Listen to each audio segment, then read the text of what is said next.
Une mère est horrifiée lorsque son fils disparaît dans les bois lors d'une partie de pêche avec son second mari dont l'enfant s'est plaint. Elle a un terrible soupçon. La famille peut être la chose la plus merveilleuse au monde, ou le pire des cauchemars. Pour Luke Kerrick, 13 ans, le paradis s'est transformé en enfer lorsque sa mère Alice a épousé Jim Lanegan. Jim aimait sa mère, Luke le voyait bien, mais il détestait Luke. Il ne comprenait pas pourquoi. Il essayait vraiment de faire plaisir à son beau-père, il était obéissant et poli, mais il pouvait voir la haine dans les yeux de Jim. C'était peut-être parce qu'Alice aimait beaucoup Luke. Luke pensait que Jim voulait peut-être être le seul et unique amour d'Alice. Jim prenait toujours soin d'être ostensiblement gentil avec Luke en présence d'Alice. Si est en l'absence de sa mère que le cauchemar a commencé. Jim bousculait Luke et une fois, il est tombé dans les escaliers et s'est cassé le bras. Jim avait jeté un regard noir à Luke. Un mot à ta mère et tu es mort, avait-il sifflé aux urgences. Lorsque le médecin a demandé à Luke ce qui s'était passé, il a répondu qu'il avait glissé sur une bille. Cette nuit-là, Jim est entré dans la chambre de Luke après qu'Alice se soit endormie. Il se tenait dans l'embrasure de la porte, une énorme ombre sombre. « Tu te tais, mon garçon », avait sifflé Jim. « Où toi et ta mère vous vous retrouvez à la rue. Tu veux que ta mère ait faim ? Parce que je te promets que si tu ouvres ta bouche de menteur, si est ce qui arrivera. » Luke s'est donc tu, et la méchanceté cachée de Jim a grandi, s'est répandue et a empoisonné chacun de ses moments éveillés.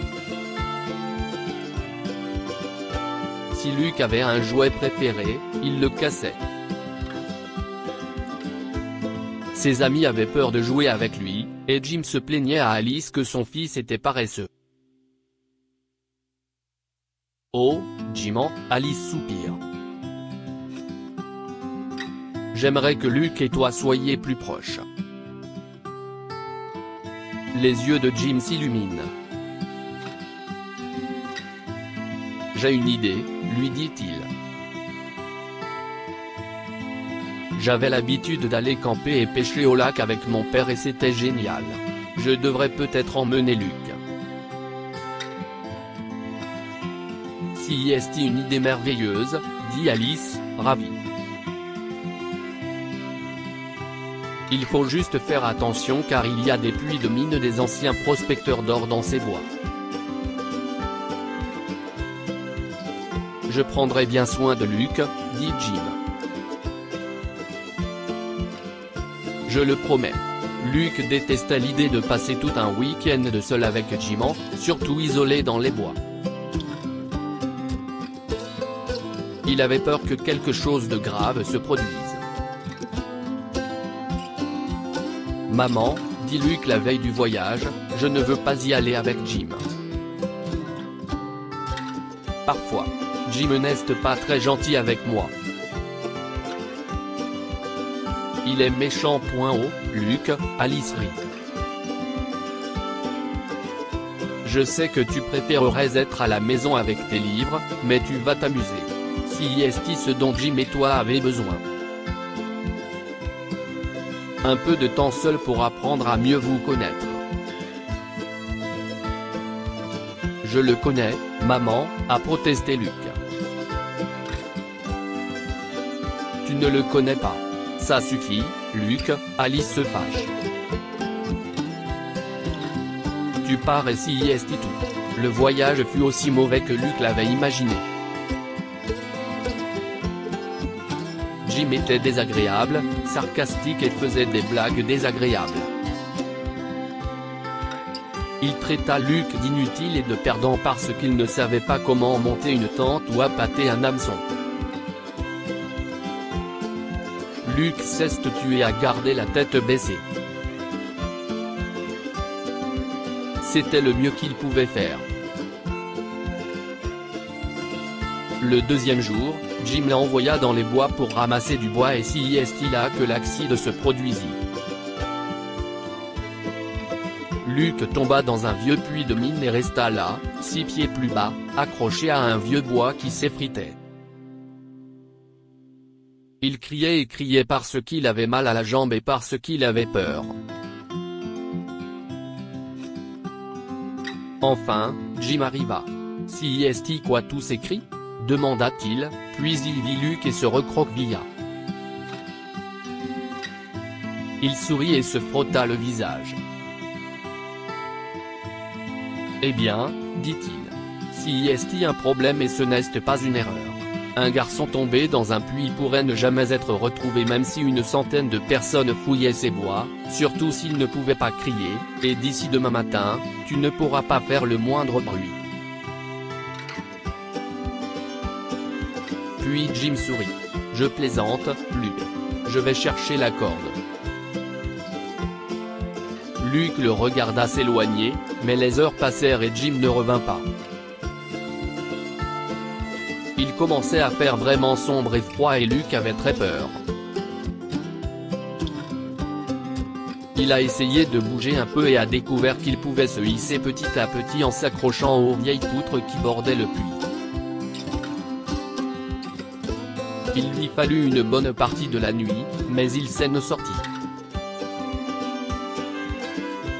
Luke était gravement blessé à la jambe, mais il parvint à se frayer un chemin parmi les arbres vers l'endroit où il pensait que se trouvait leur campement. Il ne trouva pas le camp, mais il trouva une très vieille cabane en rondin avec une pompe à eau à l'extérieur. La pompe fonctionnait encore, Luke a bu de l'eau et s'est lavé la jambe. Il essaya ensuite la porte de la cabane et découvrit qu'elle était ouverte. La cabane était sale et pleine de toiles d'araignées et d'insectes, mais c'était un endroit pour se reposer et Luke s'allongea sur le sol et s'endormit. Il se réveilla quelques heures plus tard en entendant la voix de sa mère qui l'appelait encore et encore. Luke se leva péniblement et ouvrit la porte de la cabine. « Maman » cria-t-il aussi fort qu'il le put. « Maman. Je suis là. » Quelques minutes plus tard, il a entendu des bruits de pas et a vu sa mère et Jim arriver en courant dans la clairière. « Oh, Luke » s'écria Alice. « Je suis si heureuse que tu ailles bien. Jim m'a dit que tu avais disparu dans les bois. » Je suis tombé dans un puits de mine, explique Luke en lui montrant sa jambe ensanglantée. Mais j'ai réussi à m'en sortir. Dès que Jim m'a téléphoné, je suis venu en voiture, Alice s'étonne. Le pauvre Jim était mort d'inquiétude. Mais Jim n'avait pas l'air inquiet, il avait l'air furieux. Jim savait où j'étais, maman, dit Luke courageusement, même si son beau-père le regarde par-dessus l'épaule de sa mère.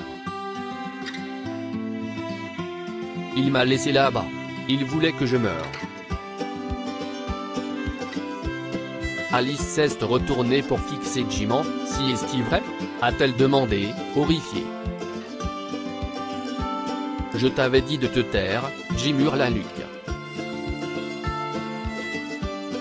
Maintenant, toi et ta mère, vous allez vous retrouver à la rue. l'Hiroshima donne à un adolescent un objet de famille avec le portrait de Lincoln qui l'aidera par la suite à trouver un trésor en se promenant dans la forêt. Une femme rencontre une petite fille solitaire qui se rend chaque jour dans une cabane abandonnée. Un serveur entend des adolescents se moquer de quelqu'un dans les toilettes et trouve un homme âgé sur le sol. Non, pas du tout, Luke sourit. Tu vois, cette cabane appartenait à un vieux prospecteur et j'ai trouvé sa cachette d'or. On va s'en sortir. Cet or est à moi, s'écria Jim, qui passa devant Alice et Luke et se précipita dans la cabane. Dès qu'il fut à l'intérieur, Luke claqua la porte et y cala une grosse branche. Alice et Luke coururent jusqu'au camp où elle avait laissé sa voiture, et le temps que Jim réussisse à ouvrir la porte, ils étaient partis depuis longtemps. Alice demanda le divorce à Jim, se trouva un bon travail dans une nouvelle ville et Luke et elle formèrent à nouveau une famille heureuse. Que pouvons-nous apprendre de cette histoire? Écoutez vos enfants. Les enfants ne mentent pas lorsqu'ils sont maltraités par un adulte. Luke a essayé d'en parler à sa mère, mais Alice ne l'a pas écouté. Ne faites pas la même erreur. On ne peut pas tromper tout le monde tout le temps.